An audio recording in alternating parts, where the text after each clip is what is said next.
O Evangelho segundo o Espiritismo de Allan Kardec, capítulo 4. A reencarnação fortalece os laços de família, ao passo que a unicidade da existência os rompe.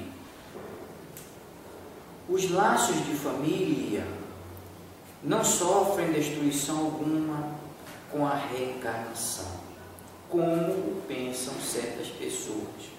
Ao contrário, tornam-se mais fortalecidos e apertados. O princípio oposto, sim, os destrói. No espaço, os espíritos formam grupos ou famílias entrelaçadas pela afeição, pela simpatia e pela semelhança das inclinações. Ditosos por se encontrarem juntos, esses espíritos se buscam uns aos outros. A encarnação apenas momentaneamente os separa, porquanto, ao regressarem à erraticidade, novamente se reúnem como amigos que voltam de uma viagem. Muitas vezes, até uns seguem a outros na encarnação, vindo aqui reunir-se numa mesma família ou no mesmo círculo, a fim de trabalharem juntos pelo seu mútuo adiantamento. Se uns encarnam e outros não, nem por isso deixam de estar unidos pelo pensamento. Os que se conservam livres velam pelos que acham em cativeiro. Os mais adiantados se esforçam por fazer que os retardatários progridam. Após cada existência, todos têm avançado um passo na senda do aperfeiçoamento, cada vez menos presos à matéria, mais viva se lhes torna a afeição recíproca, pela razão mesma de que, mais depurada, não tem a perturbá-la o egoísmo, nem as sombras das paixões podem, portanto, percorrer assim ilimitado número de existências corpóreas, sem que nenhum golpe receba a mútua estima que os liga. Está bem visto que aqui se trata de afeição real, de alma a alma, união que sobrevive à destruição do corpo, porquanto os seres que neste mundo se unem apenas pelos sentidos, nenhum motivo tem para se procurarem no mundo dos espíritos. Duráveis somente o são as afeições espirituais. As de natureza carnal se extinguem com a causa que lhes deu origem. Ora, semelhante causa não subsiste no mundo dos espíritos, enquanto a alma existe sempre. No que concerne às pessoas que se unem exclusivamente por motivo de interesse, essas nada realmente são umas para as outras. A morte as separa na terra e no céu. A união e a afeição que existem entre pessoas parentes são um índice da simpatia anterior que as aproximou. Daí vem que, falando-se de alguém cujo caráter, gostos e pendores nenhuma semelhança apresentam com os dos seus parentes mais próximos, se costuma dizer que ela não é da família. Dizendo-se isso, enuncia-se uma verdade mais profunda do que se supõe. Deus permite que nas famílias ocorram essas encarnações de espíritos estranhos ou antipáticos, com o duplo objetivo de servir de prova para uns e para outros, de meio de progresso. Assim, os maus se melhoram pouco a pouco ao contato dos bons e por efeito dos cuidados que se lhe dispensam. O caráter deles se abranda, seus costumes se apuram, as antipatias se esvaiam. É desse modo que se opera a fusão das diferentes categorias de espíritos, como se dá na Terra com as raças e os povos. O temor de que a parentela aumente indefinidamente em consequência da reencarnação é de fundo egoístico, prova naquele que o sente falta de amor bastante amplo para abranger grande número de pessoas. Um pai que tem muitos filhos ama-os menos do que amaria a um deles, se fosse único. Mas tranquilizem-se os egoístas. Não há fundamento para semelhante temor. Do fato de um homem ter tido 10 encarnações, não se segue que vá encontrar no mundo dos espíritos 10 pais, 10 mães, 10 mulheres e um número proporcional de filhos e de parentes novos. Lá encontrará sempre os que foram objeto de sua afeição, os quais se lhe terão ligado na terra, a títulos diversos e talvez sob o mesmo título. Vejamos agora as consequências da doutrina anti-reencarnacionista. Ela necessariamente anula a pré-existência da alma, sendo estas criada ao mesmo tempo que os corpos. Nenhum laço anterior há entre elas, que nesse caso serão completamente estranhas umas às outras. O pai é estranho a seu filho. A filiação das famílias fica assim reduzida a só filiação corporal, sem qualquer laço espiritual. Não há então motivo algum para quem quer que seja glorificar-se de haver tido por antepassados tais ou tais personagens ilustres.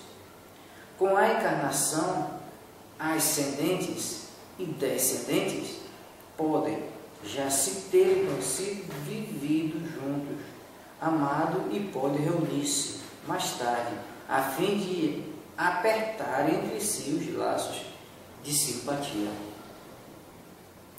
Isso quanto ao passado. Quanto ao futuro, segundo um dos dogmas fundamentais que decorrem da não reencarnação, a sorte das almas se acham irrevogavelmente determinadas após uma só existência.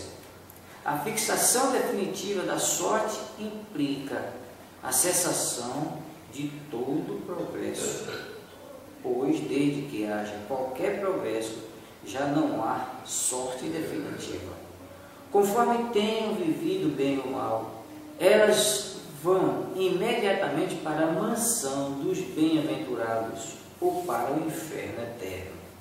Ficam assim imediatamente e para sempre separados e sem esperança de tornarem a juntar-se, de forma que pais, mães e filhos, maridos e mulheres, irmãs ou irmãos e amigos jamais podem estar certos de se verem novamente. É a ruptura absoluta dos laços de família. Com a reencarnação e progresso, a que dá lugar todos os que se amaram tornam a encontrar-se na terra e no espaço, e juntos gravitam para Deus. Se alguns fraquejam no caminho, esses retardam o seu adiantamento e a sua felicidade. Mas não há para eles perda de toda a esperança. Ajudados, encorajados e amparados pelos que os amam, um dia sairão do lodaçal em que se enterraram. Com a reencarnação, finalmente, a perpétua solidariedade entre os encarnados e os desencarnados. E daí estreitamento dos laços de afeição. Em resumo, 4 alternativas se apresentam ao homem para o seu futuro de além-túmulo. Primeira, o nada, de acordo com a doutrina materialista. Segunda, a absorção no todo o universo, de acordo com a doutrina panteísta. Terceira, a individualidade com fixação definitiva da sorte, segundo a doutrina da Igreja. Quarta, a individualidade com progressão definitiva, conforme a doutrina espírita. Segundo as 2 primeiras, os laços de família se rompem por ocasião da morte e nenhuma esperança resta às almas de se encontrarem futuramente. Com a terceira, há para elas a possibilidade de se tornarem a ver, desde que sigam para a mesma região, que tanto pode ser inferno como o paraíso. Com a pluralidade das existências, inseparável da progressão gradativa, há a certeza na continuidade das relações entre os que se amaram, e é isso que se constitui a verdadeira família. Instruções dos espíritos, limites da encarnação. Quais os limites da encarnação? A bem dizer, a encarnação carece de limites precisamente traçados, se tivermos em vista apenas o envoltório que constitui o corpo do espírito, dado que a materialidade desse envoltório diminui à proporção que o espírito se purifica. Em certos mundos mais adiantados do que a Terra, já ele é menos compacto, menos pesado e menos grosseiro, e por conseguinte menos sujeito às vicissitudes. Em graus mais elevados, é diáfano e quase fluídico, vai desmaterializando-se de grau em grau e acaba por se confundir com o perispírito. Conforme o mundo em que é levado a viver, o espírito reveste o invólucro apropriado à natureza desse mundo. O próprio perispírito passa por transformações sucessivas, torna-se cada vez mais etéreo, até a depuração completa, que é a condição dos puros espíritos. Se mundos especiais são destinados a espíritos de grande adiantamento, estes últimos não lhes ficam presos, como nos mundos inferiores. O estado de desprendimento em que se encontram lhes permite ir a toda parte onde os chamam as missões que lhes estejam confiadas. Se considerar do ponto de vista material a encarnação tal como se verifica na Terra, poder-se-ia dizer que ela se limita aos mundos inferiores, Depende, portanto, de o espírito libertar-se dela, mais ou menos rapidamente, trabalhando pela sua purificação. Deve também considerar-se que, no estado de desencarnado, isto é, no intervalo das existências corporais, a situação do espírito guarda relação com a natureza do mundo a que liga o grau do seu adiantamento. Assim, na erraticidade, é ele mais ou menos ditoso, livre e esclarecido, conforme está mais ou menos desmaterializado. São Luís, Paris, 1859. Necessidade da encarnação. É um castigo a encarnação e somente os espíritos culpados estão sujeitos a sofrê-la? A passagem dos espíritos pela vida corporal é necessária para que eles possam cumprir, por meio de uma ação material, os desígnios cuja execução Deus lhes confia. É-lhes necessária, a bem deles, visto que a atividade que são obrigados a exercer lhes auxilia o desenvolvimento da inteligência. Sendo soberanamente justo, Deus tem de distribuir tudo igualmente por todos os seus filhos. Assim é que estabeleceu para todos o mesmo ponto de partida, a mesma aptidão, as mesmas obrigações a cumprir e a mesma liberdade de proceder. Qualquer privilégio seria uma preferência, uma injustiça, mas a encarnação para todos os espíritos é um estado transitório. É uma tarefa que Deus lhes impõe quando iniciam a vida, com primeira existência do uso que farão do livre-arbítrio. Os que desempenham com zelo essa tarefa transpõem rapidamente e menos penosamente os primeiros graus da iniciação e mais cedo gozam do fruto de seus labores. Os que, ao contrário, usam mal da liberdade que Deus lhes concede, retardam a sua marcha, e tal seja a obstinação que demonstrem, podem prolongar indefinidamente a necessidade da reencarnação, e é quando se torna um castigo. São Luís, Paris, 1859. Nota: uma comparação vulgar fará-se compreender melhor essa diferença. O escolar não chega aos estudos superiores da ciência senão depois de haver percorrido a série das classes que até lá o conduzirão. Essas classes, qualquer que seja o trabalho que exijam, são um meio de o estudante alcançar o fim e não um castigo que se lhes inflige. Se ele é esforçado, abrevia o caminho, no qual, então, menos espinhos encontra.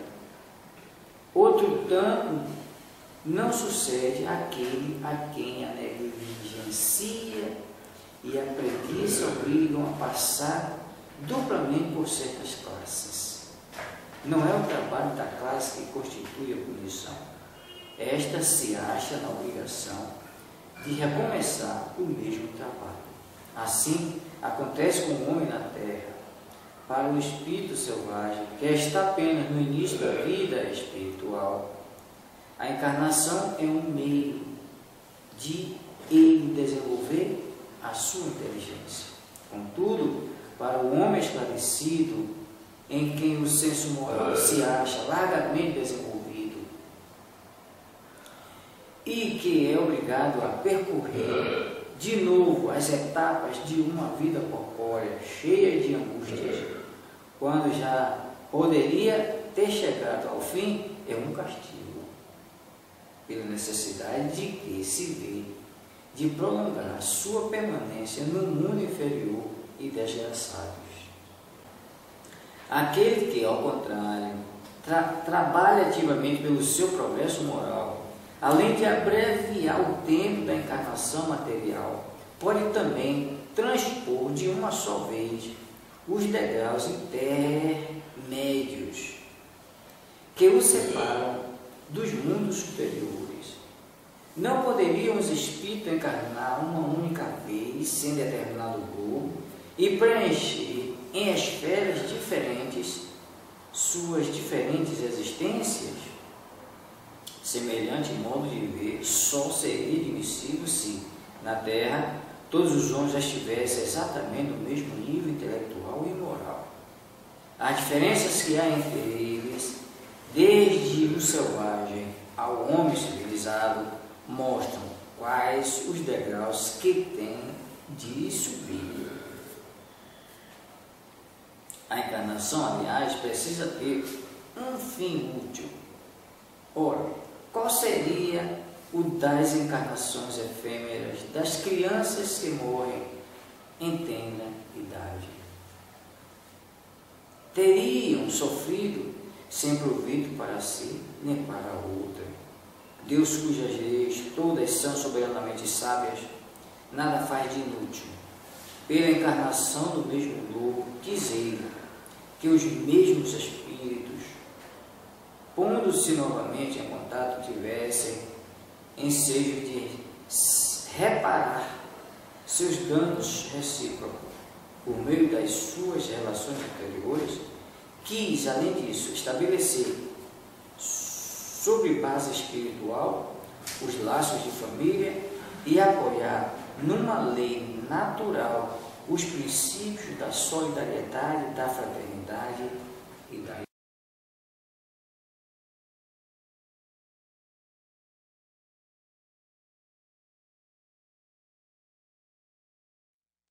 Primeiro correção 18. Os laços de família não sofrem destruição alguma com a reencarnação, como pensam certas pessoas. Ao contrário, tornam-se mais fortalecidos e apertados. O princípio oposto, sim, os destrói. No espaço, os espíritos formam grupos ou famílias entrelaçados pela afeição, pela simpatia e pela semelhança das inclinações. Ditosos por se encontrarem juntos, esses espíritos se buscam uns aos outros. A encarnação apenas momentaneamente os separa, porquanto, ao regressarem à erraticidade, novamente se reúnem como amigos que voltam de uma viagem. Muitas vezes, até, uns seguem a outros na encarnação, vindo aqui reunir-se numa mesma família, ou no mesmo círculo, a fim de trabalharem juntos pelo seu mútuo adiantamento. Se uns encarnam e outros não, nem por isso deixam de estar unidos pelo pensamento.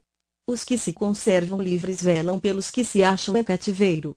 Os mais adiantados se esforçam por fazer que os retardatários progridam. Após cada existência, todos têm avançado um passo na senda do aperfeiçoamento. Cada vez menos presos à matéria, mais viva se lhes torna a afeição recíproca, pela razão mesma de que, mais depurada, não tem a perturbá-la o egoísmo, nem as sombras das paixões. Podem, portanto, percorrer, assim, ilimitado número de existências corpóreas, sem que nenhum golpe receba a mútua estima que os liga. Está bem visto que aqui se trata de afeição real, de alma a alma, única que sobrevive à destruição do corpo, porquanto os seres que neste mundo se unem apenas pelos sentidos nenhum motivo têm para se procurarem no mundo dos espíritos. Duráveis somente são as afeições espirituais, as de natureza carnal se extinguem com a causa que lhes deu origem. Ora, semelhante causa não subsiste no mundo dos espíritos, enquanto a alma existe sempre. No que concerne às pessoas que se unem exclusivamente por motivo de interesse, essas nada realmente são umas para as outras, a morte as separa na terra e no céu. 2 Correção 21. Vejamos agora as consequências da doutrina antireencarnacionista. Ela, necessariamente, anula a preexistência da alma. Sendo estas criadas ao mesmo tempo que os corpos, nenhum laço anterior há entre elas, que, nesse caso, serão completamente estranhas umas às outras. O pai é estranho a seu filho. A filiação das famílias fica assim reduzida à só filiação corporal, sem qualquer laço espiritual. Não há então motivo algum para quem quer que seja glorificar-se de haver tido por antepassados tais ou tais personagens ilustres. Com a reencarnação, ascendentes e descendentes podem já se terem conhecido, vivido juntos, amado, e podem reunir-se mais tarde, a fim de apertarem entre si os laços de simpatia. 22. Isso quanto ao passado. Quanto ao futuro, segundo um dos dogmas fundamentais que decorrem da não reencarnação, a sorte das almas se acha irrevogavelmente determinada, após uma só existência. A fixação definitiva da sorte implica a cessação de todo progresso, pois desde que haja qualquer progresso já não há sorte definitiva. Conforme tenham vivido bem ou mal, elas vão imediatamente para a mansão dos bem-aventurados, ou para o inferno eterno. Ficam assim, imediatamente para sempre, separadas e sem esperança de tornarem a juntar-se, de forma que pais, mães e filhos, mandos e mulheres, irmãos, irmãs e amigos jamais podem estar certos de se verem novamente. É a ruptura absoluta dos laços de família. Com a reencarnação e progresso aqui dá lugar, todos os que se amaram tornam a encontrar-se na terra e no espaço e juntos gravitam para Deus. Se alguns fraquejam no caminho, esses retardam o seu adiantamento e a sua felicidade, mas não há para eles perda de toda a esperança. Ajudados, encorajados e amparados pelos que os amam, um dia sairão do lodaçal em que se enterraram. Com a reencarnação, finalmente, há perpétua solidariedade entre os encarnados e os desencarnados, e, daí, estreitamento dos laços de afeição. 23. Em resumo, 4 alternativas se apresentam ao homem, para o seu futuro de além-túmulo. Primeira, o nada, de acordo com a doutrina materialista. Segunda, a absorção no todo universal, de acordo com a doutrina panteísta. Terceira, a individualidade, com fixação definitiva da sorte, segundo a doutrina da Igreja. Quarta, a individualidade, com progressão indefinida, conforme a doutrina espírita. Segundo as duas primeiras, os laços de família se rompem por ocasião da morte e nenhuma esperança resta às almas de se encontrarem futuramente.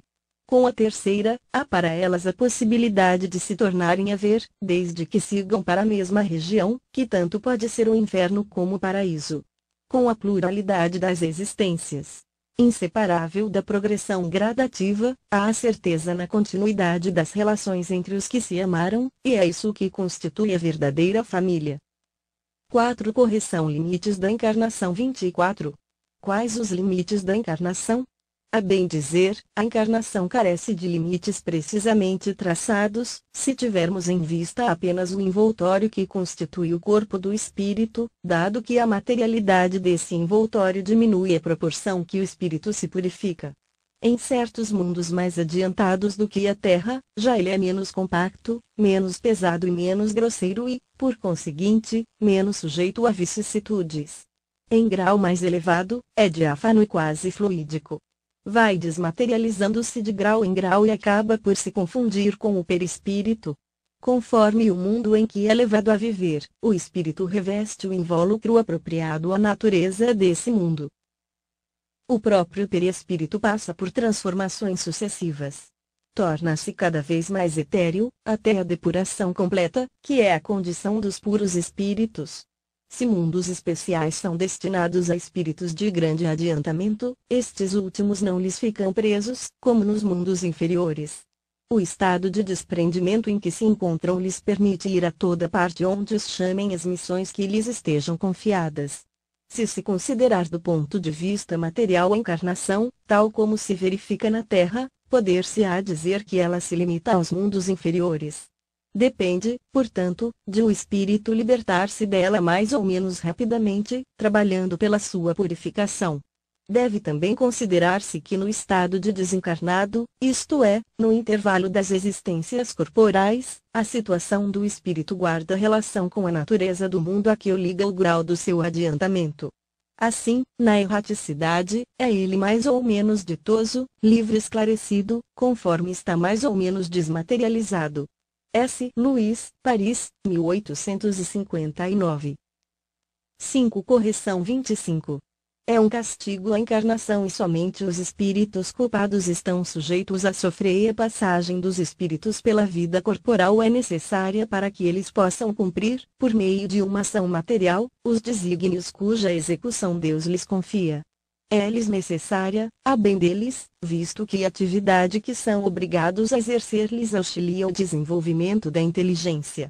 Sendo soberanamente justo, Deus tem de distribuir tudo igualmente por todos os seus filhos, assim é que estabeleceu para todos o mesmo ponto de partida, a mesma aptidão, as mesmas obrigações a cumprir e a mesma liberdade de proceder. Qualquer privilégio seria uma preferência, uma injustiça. Mas, a encarnação para todos os espíritos, é apenas um estado transitório. E uma tarefa que Deus lhes impõe, quando iniciam a vida, como primeira experiência dos que farão do livre-arbítrio. Os que desempenham com zelo essa tarefa transpõem rapidamente e menos penosamente os primeiros graus da iniciação e mais cedo gozam do fruto de seus labores. Os que, ao contrário, usam mal da liberdade que Deus lhes concede retardam a sua marcha e, tal seja a obstinação que demonstrem, podem prolongar indefinidamente a necessidade da reencarnação e é quando se torna um castigo. S. Luís, Paris, 1859, 26. Nota: uma comparação vulgar fará se compreenda melhor essa diferença. O escolar não chega aos estudos superiores da ciência, senão depois de haver percorrido a série das classes que até lá o conduzirão. Essas classes, qualquer que seja o trabalho que exijam, são um meio de o estudante alcançar o fim e não um castigo que se lhe inflige. Se ele é esforçado, abrevia o caminho, no qual, então, menos espinhos encontra. Outro tanto não sucede àquele a quem a negligência e a preguiça obrigam ao passar duplamente por certas classes. Não é o trabalho da classe que constitui a punição, esta se acha na obrigação de recomeçar o mesmo trabalho. Assim acontece com o homem na terra. Para o espírito do selvagem, que está apenas no início da vida espiritual, a encarnação é um meio de ele desenvolver a sua inteligência, contudo, para o homem esclarecido, em quem o senso moral se acha largamente desenvolvido e que é obrigado a percorrer de novo as etapas de uma vida corpórea cheia de angústias, quando já poderia ter chegado ao fim, é um castigo, pela necessidade em que se vê de prolongar sua permanência em mundos inferiores e desgraçados. Aquele que, ao contrário, trabalha ativamente pelo seu progresso moral, além de abreviar o tempo da encarnação material, pode também transpor de uma só vez os degraus intermédios que os separam dos mundos superiores. Não poderiam os espíritos encarnar uma única vez em determinado globo e preencher em esferas diferentes suas diferentes existências? Semelhante modo de ver só seria admissível se, na Terra, todos os homens estivessem exatamente no mesmo nível intelectual e moral. As diferenças que há entre eles, desde o selvagem ao homem civilizado, mostram quais os degraus que tem de subir. A encarnação, aliás, precisa ter um fim útil. Ora, qual seria o das encarnações efêmeras das crianças que morrem em tenra idade? Teriam sofrido sem proveito para si, nem para outrem. Deus, cujas leis todas são soberanamente sábias, nada faz de inútil. Pela reencarnação no mesmo globo, quis ele que os mesmos espíritos, pondo-se novamente em contato, tivessem ensejo de reparar seus danos recíprocos. Por meio das suas relações anteriores, quis, além disso, estabelecer sobre base espiritual os laços de família e apoiar numa lei natural os princípios da solidariedade, da fraternidade e da igualdade.